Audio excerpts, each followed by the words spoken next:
बढ़ैया ने होई रे पगली तोरा गौवे में आवतानी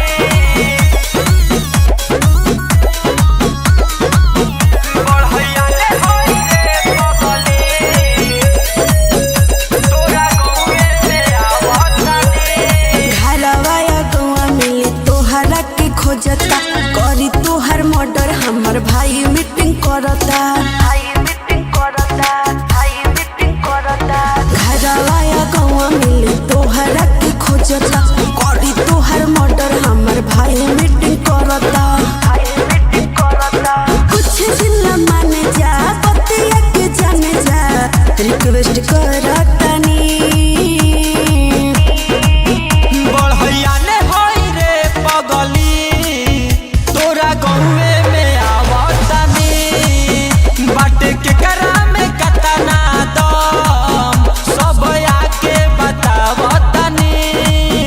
बढ़ैया ने होई रे पगली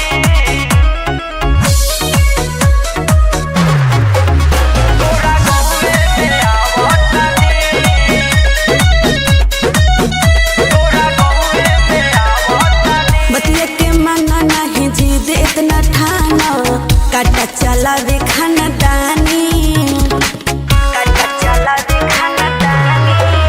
कइनी प्यार तोहरे से रानी कइले ना गुनाह कुछ बानी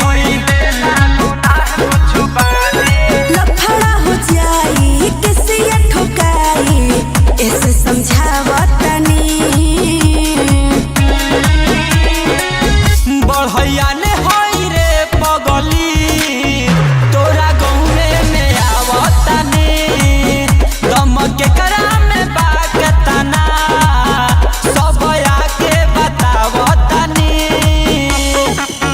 बढ़ैया ने होई रे पगली तोरा गौवे में आवतानी बढ़ैया ने होई रे पगली तोरा गौवे में आवतानी